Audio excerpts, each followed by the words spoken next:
Hello friends, welcome to mechanical tech Hindi. और आज की इस वीडियो में मैं आपको इस 3D एनिमेशन के हेल्प से इंजन कूलिंग वाटर सिस्टम के कंपोनेंट्स और उसके वर्किंग प्रिंसिपल के बारे में बताऊंगा। चलिए सबसे पहले हम लोग यहाँ पे बात कर लेते हैं सिस्टम के कंपोनेंट्स की।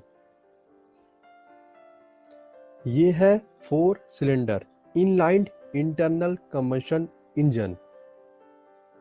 यहाँ पे आप देख रहे हो ये 4 पिस्टन्स है और ये इनलाइंड है। क्रैंक शाफ्ट जो कि एक्सियल फैन से कनेक्टेड होता है। ये रहा वो एक्सियल फैन।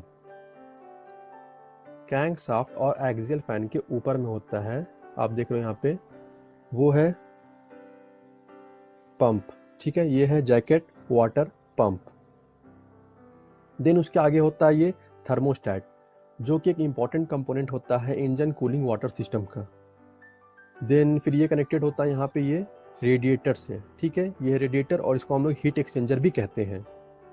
देन ऊपर में है एक्सपेंशन टैंक। चलिए अब हम लोग यहाँ बात कर लेते हैं कि इंजन कूलिंग वाटर सिस्टम काम कैसे करता है।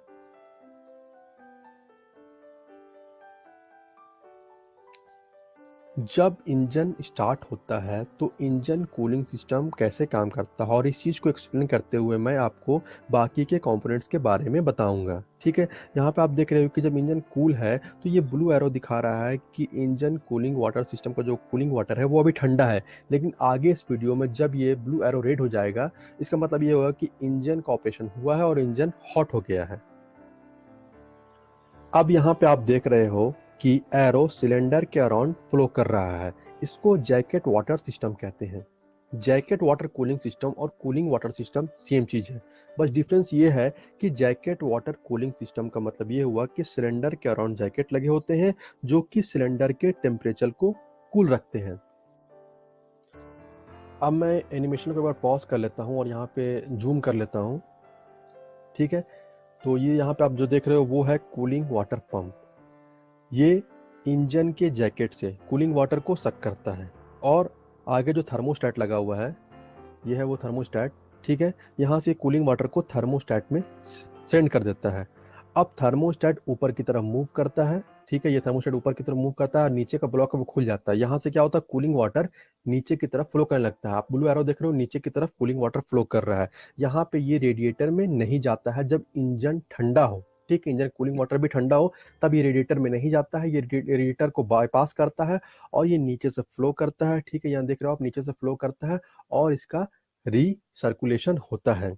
कूलिंग वाटर के रीसर्कुलेशन का भी एक रीजन होता है, वो ये है कि हमेशा हम लोगों को इंजन को कूल करने का जरूरत नहीं पड़ता है, बल्कि जरूरत होता है कि हम इंजन के टेम्परेचर को रेगुलेट करना और उसे ऑप्टिमल रखना। इंजन के टेम्परेचर को अराउंड 80 डिग्री सेल्सियस से रखना होता है, 80 डिग्री सेल्सियस। तो ये सब होता है जब इंजन स्टार्ट हो। ठीक है, उसका स्टार्ट हुआ है और इंजन कूलिंग सिस्टम कूल हो। अब जैसे जैसे इंजन ऑपरेट करता है वो ज़्यादा से ज़्यादा हीट जनरेट करता है। अब जो आप देख रहे हो कि ब्लू एरो है वो रेड हो गया है, इसका मतलब कि इंजन हॉट हो गया है। अब यहाँ पे आप नोटिस कर रहे होंगे कि रेड एरो थर्मोस्टेट के नीचे से फ्लो नहीं कर रहा है, वो थर्मोस्टेट से डाइवर्ट होकर रेडिएटर और हीट एक्सचेंजर में पहुंच रहा है। यहाँ पे मैं जूम करके दिखाता हूँ आपको। ठीक है, जो ब्लू एरो यानी कि जो कूलिंग वाटर नीचे की तरफ फ्लो कर रहा था, अब वो नीचे की तरफ फ्लो नहीं कर रहा है। यहाँ पे थर्मोस्टेट क्या हुआ कि अपना पोजीशन चेंज किया है। लोअर पाइप जो है वो ब्लॉक हो गया है और ये ऊपर का पार्ट है अब वो ओपन हो गया है, यानी कि थर्मोस्टेट जो नीचे की तरफ मूव किया है ऊपर का पार्ट ओपन हो गया है। अब एरो का डाइवर्जन हो रहा है, एरो ऊपर की तरफ जा रहा है जहां से वो हीट एक्सचेंजर में पहुंच रहा है। ठीक है, तो यहाँ से अब कूलिंग वाटर हमारा हीट एक्सचेंजर में पहुंच गया। अब क्या होता है कि कूलिंग वाटर को हम लोग को जो हॉट हो गया, गर्म हो गया, उसको ठंडा करना पड़ता है। तो यहाँ पे एक्सियल फैन काम में आता है। अब एक्सियल फैन को इंजन से पावर मिलता है, उसका रोटेशन होता है, वो घूमता है। यहाँ पे आप व्हाइट एरो से देख रहे हो, वो क्या हो रहा है कि एयर ब्लो कर रहा है हीट एक्सचेंजर की तरफ, यानी कि हमारा जो अब कूलिंग वाटर है जो गर्म हो गया था वो अब ठंडा हो रहा है। नीचे देख रहे हो कि वो ब्लू एरो से वो शो हो रहा है कि वो ठंडा हो चुका है और अब उसका रीसर्कुलेशन हो रहा है, फिर से वो इंजन में हमारे सिलेंडर में पहुंच रहा है। थर्मोस्टेट एक प्रोपोर्शनल डिवाइस होता है जो कि इंजन के टेम्परेचर के हिसाब से कूलिंग वाटर के फ्लो को डाइवर्ट करता है। ठीक है, जब इंजन बहुत ही ज़्यादा हॉट होगा तब क्या होगा, थर्मोस्टेट फुल्ली ओपन हो जाता है। अब मैं आपको फीडबैक लूप के बारे में बताता हूँ। जब इंजन का टेम्परेचर 80 डिग्री सेल्सियस ज़्यादा होता है उस केस में थर्मोस्टेट कूलिंग वाटर को रेडिएटर में भेजता है ताकि वहां जाके वो ठंडा हो सके। लेकिन जब इंजन का टेम्परेचर 80 डिग्री सेल्सियस से कम होता है उस केस में थर्मोस्टेट कूलिंग वाटर को रेडिएटर से बाईपास करता है, उसको डायरेक्ट रिसर्कुलेशन करते रहता है। अब बात करते हैं थर्मल एक्सपेंशन और कॉन्ट्रैक्शन की। अभी तक आप ये समझ गए होंगे कि इंजन का कूलिंग वाटर सिस्टम काम तो कैसे करता है, लेकिन अब हम लोग बात करते हैं थर्मल एक्सपेंशन की। सबसे पहले बात करते हैं, ठीक है। तो यहाँ पे आप ऊपर में देख रहे हो वो है हीटर ट्यूब, जिसके बारे में मैंने आपको इस वीडियो में शुरू में बताया था कि ये कंपोनेंट होता है हीटर टैंक। अब जब कूलिंग वाटर बहुत ही ज़्यादा गर्म हो जाता है तब पाइप से होते हुए some amount of cooling water इस हीटर टैंक में स्टोर हो जाता है।